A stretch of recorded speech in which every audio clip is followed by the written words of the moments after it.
nice to see all of you. It's our last day. Thank you for showing up. So next to me is DeAndrea Salvador, founder and executive director of the Renewable Energy Transition Initiative. How are you today, DeAndrea? I'm doing great. How's everybody doing? Good morning. How are y'all? Yeah, thank you. So you started this initiative that's focused on this intersection of energy and social equity. What got you passionate about that? Why did you decide that this was an area that you wanted to focus on? Yeah, so for me, I really feel like I fell into it, and I think you were sharing like last year when you were surveying people in the audience, so many people felt like energy is something they fell into, might not have been their planned career path, and for me, that's something I could absolutely relate to. My background is in econ, and I'm from Charlotte, so I could have very easily told you I'm going to work for a bank of some type. But really what drove me into this is the community connection. So for me, having younger parents, I was really raised by my grandparents. They played an integral role in my life, and coming home and visiting them and hearing on the front porch my grandmother talking to Miss Jacobs, who has called me baby from the day I'm born to now. She's just that kind of sweet spirit. At the time, her husband, who had a heart condition, because of his poor circulation, he was very homebound. And it was a particularly cold winter, and she was just remarking the difficulty it was to keep him comfortable. And for Ms. Jacobs and her daughters, the whole family, I frequently, being one of the few to, out of my community, go on to school, will help, do research on the computer or help with the job application or what have you. So when I heard this, I naturally wanted to do more research to see what types of programs, what resources are out there. And then it kind of just snowballed to seeing how pervasive the issue was, where it wasn't just my grandparents on a fixed income, Miss Jacobs, Sarah down the street, but it's whole communities and segments that are navigating this space of how do I afford my basic necessities, so housing, energy, and then the intersection that presents. But to me also, I really like to think of opportunities. So as I was researching this, I thought, given things that I've heard in some of my classes, we're at such a nexus of this transition of just the way that our culture is evolving. So this is a huge opportunity to flip this on this head so that way high energy burdens aren't disproportionately affecting people based on their color or based on their home ownership status. And that's really, when I first started it, it was 2 years of me talking to people, LinkedIn, Duke Energy people, and them saying, oh gosh, who's this crazy millennial? I'll meet you at the coffee shop. I'm happy to announce that now I get invited into the building for meetings. But yeah, it just that's the progress that underwent. Yeah. Well, that's a beautiful story of passion, and I think that's something that a lot of young people relate to, especially when they find themselves trying to address issues within their own community. So I applaud you for actually being proactive about that. So can you tell us a little bit about how exactly your organization helps alleviate energy burdens within some of these communities that you work with? Yeah, so we do a lot of things. I think I'll allude to a little bit more in a bit. Strategic partnerships is truly the sweet spot of where we saw the most impact. But we focus on a lot of things ranging from awareness to education. So it may be a do-it-yourself energy efficiency workshop or raffling off items at senior centers, or it may be a strategic partnership with a solar developer and financer to donate rooftop solar. Some other programs that we work on in partnership with the City of Charlotte, Duke Energy, and Amazon was a smart home kickstart where we worked with 8 neighborhoods in the Charlotte community to do series of energy efficiency education, but also look at how can smart home technology be utilized to not only address high energy burdens, but improve quality of life. In addition to that, we also have worked with Duke on their low to moderate income community solar. We were in the Boys and Girls Clubs. We're kind of all over the place because this is such an intersectional issue. So if we hear that there's something with housing, or if there's something, with program that may not traditionally fall into the space, we like to be there and see if we can add value. So customer inclusivity is a large issue, whether it is low-income communities, moderate income, or renters, people who don't own homes. Yeah. What are some of the barriers to customer inclusivity that you guys are seeing? Yeah, and I think as we look at customer inclusivity, I think it's really important to put that up on a pedestal because our communities, our society is changing at a really rapid rate. So as you mentioned with renters, we're seeing that a number of cities, the majority of their residential customers, because of housing prices, are renters. And if many renters can't, necessarily have a home energy audit or participate in certain programs, then that's a huge portion of our population that we aren't engaging and is a missed opportunity. Additionally, as we start to look to low to moderate income, it's like understanding the unique needs of that. So I think some barriers that have to be overcome kind of simultaneously is also looking at digital divide, those types of things. However, with some of our programs, which I can elaborate more, we try to look at ways to implement so that way we're tackling a multitude of solutions. And again, just looking at the benefit of technology that's upcoming, whether that be 5G or the technology itself with smart thermostats, we can start to allow more customers to have more control over their energy use, over the impacts, and over their personal path to navigate lowering their high energy burdens in a way that was really, really difficult before. And we're starting to see rapid momentum. So I think there's a large number of barriers, but as we start to reframe and rethink the approach, there's also a lot of opportunities as long as we really strategically work with communities to identify their top priorities. Let's talk more about those opportunities to better engage hard-to-reach customers. How are you guys approaching that? Yeah, so our organization is very grassroots. So the Smart Home Kickstart is a program we're tremendously lucky to have the city of Charlotte that really acknowledged that historically the relationship between the city and this particular 8-neighborhood community that was predominantly minority, low to moderate income, they kind of felt like more guinea pigs than active citizens. And the city truly acknowledged that and said, we want to work together to implement your solutions. And I'm really thrilled for Ready to be a partner because we work with the community to, one, remove barriers. So at our events, there's childcare, there's food. The city is working with Lyft and other technology providers to do last mile transportation assistance, or working with the CATS, which is our transportation system.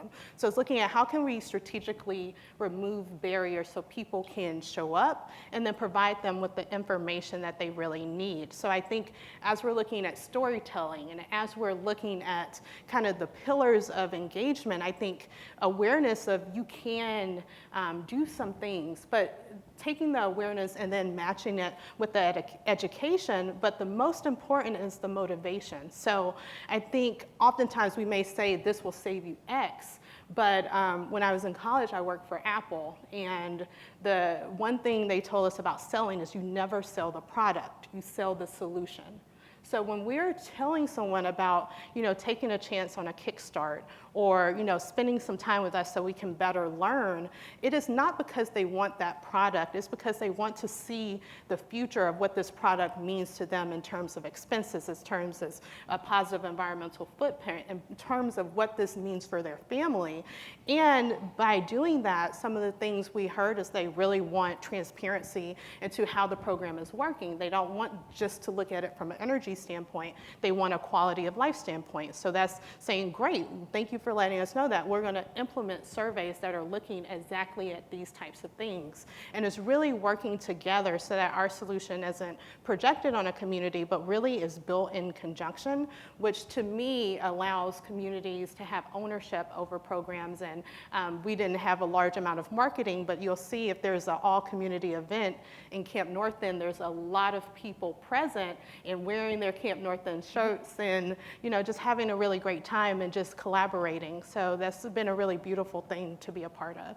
One thing we've talked about a lot at the event is how digitalization and digitization is creating new avenues to engage with customers. How are you seeing digitization impact your ability to engage with communities and communicate with them?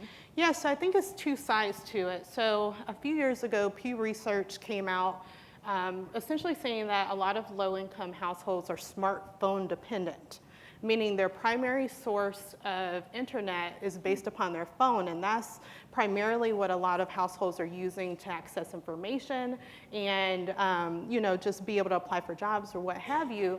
And that's a great opportunity to look at how to reach folks. But then on the flip side, that also is highlighting a really important issue of the digital divide. So while they may have the phone and may get the awareness, we also have to think, would they be able to utilize the products that then rely on internet? So I think it's very overlapping as we're looking at this, and one of our reasons for really pushing and embracing partnership, collaboration, and kind of standing to say this is the way it has to be is because if we just look at that research and say people have smartphones, great, we can reach everybody. But if you don't look at the full picture of what those research points or what that is truly meaning for a family, then you could potentially enter a program and say, oh man, we were reaching, but there's no engagement. So for instance, in the Smart Home Kickstart, that's why we provided internet for any family that did not have it, understanding that there may be the phone capability, but there also may not be the access to actually get the devices working in the home. You've spoken about this idea of information asymmetry. What does that mean for customer inclusivity? Yeah, I think oftentimes the customers that we see participating a lot in programs or showing up is because they are getting that information.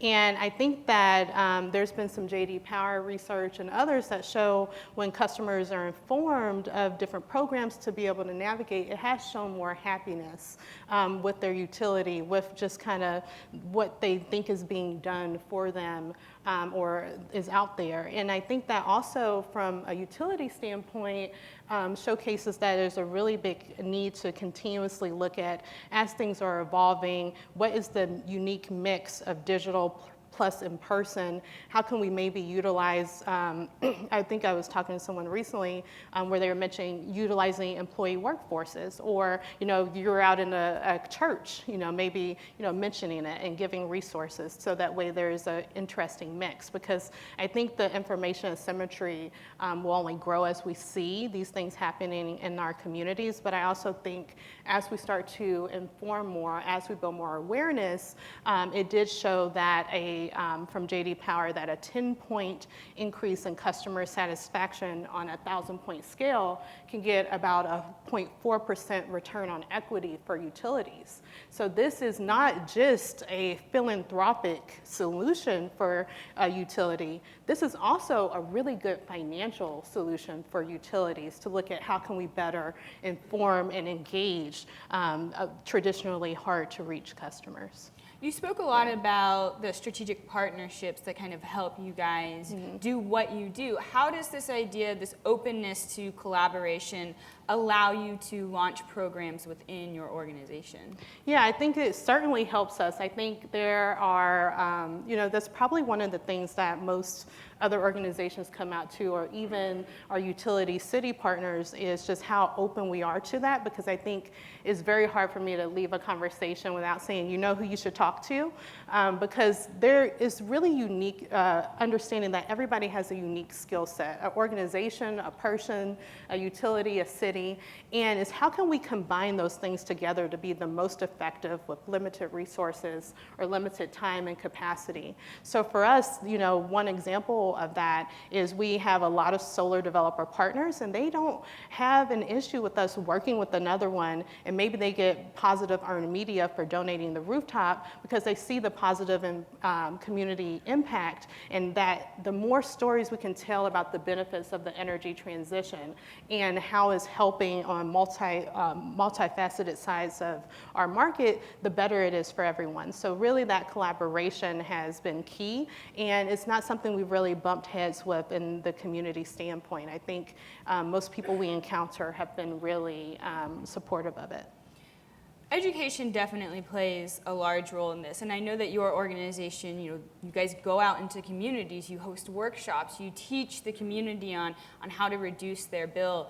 How has that impacted communities, and what is it like being able to, interact with these people directly and really, take in their problems and try to help them? Yeah, I think we get a lot of funny commentary or like hearing personal stories of like, hey, I'm doing this thing, and that's always really great. I love interacting with people. I think, sometimes we try to tailor our information also to renters to give them energy conservation tips or things they can do to help. So whether that, is utilizing the ceiling fan in the winter on the opposite direction, push the heat down, or, giving very tangible steps so that way we can start to develop that relationship. So for us, it's really relationship building and building the trust. I mean, when I started, I'm from Charlotte, so I guess I had a good starting place that people kind of already knew me.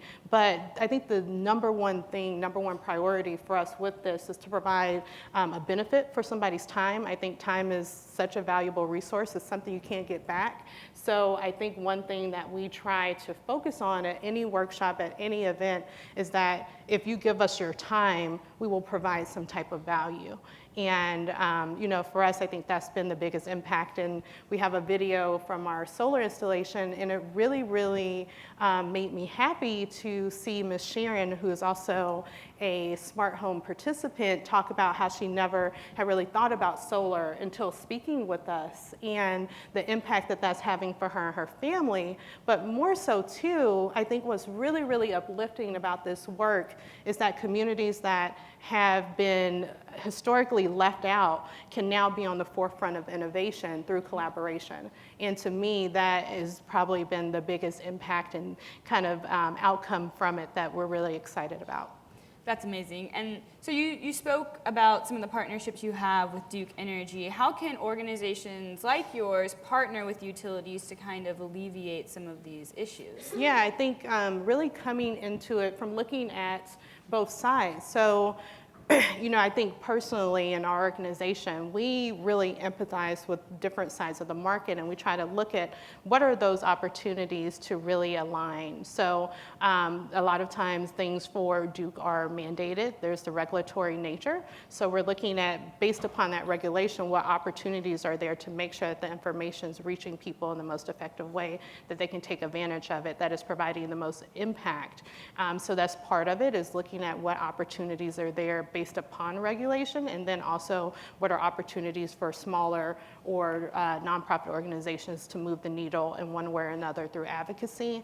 And then other ways is just really, I think, being present to say, these are some of our ideas, having those conversations. I mean, I admit it took me a while to find the right people that were working on the particular thing. I mean, Duke has maybe 20,000 employees. Finding that right one may take time, but I think if you're really true about this is the core of what we're trying to do, you'll eventually get there. I think from the utility side, it's just being receptive and listening. Like I said, I won't forget Emily Felt from Duke for getting a LinkedIn message and just taking the time to sit and hear what I was talking about and provide, she had reservations, and I used that to adapt and affect our model to get better. So I think just taking that time to be receptive if somebody approaches, to at least hear them out. Yeah.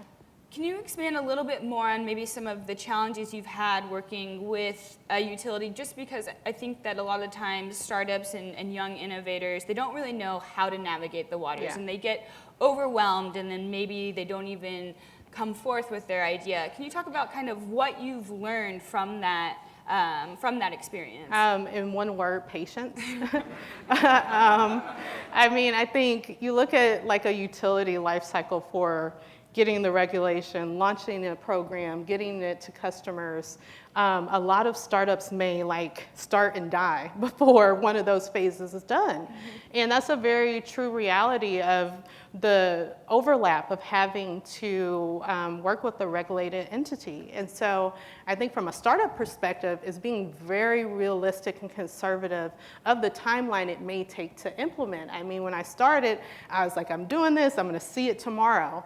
And now I really understand that the planning process, I can do chunks of it on my own, but for those larger partnerships, it may take more time. And so I think that's probably the biggest thing for a startup, is just understanding that the speed of what we may be used to in day to day, because we're small, agile organizations and we're constantly doing this and that, and we could be really flexible, is looking at, okay, well, in the near term, what's something that can maybe be implemented more quickly, and then also still kind of keeping that big goal on the horizon, so you still know what you're working towards, but you're not necessarily biting off more than can be done in a realistic time frame.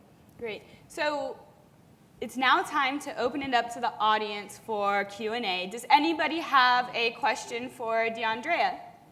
How does the subsidy program experience play into how we deliver utility programs?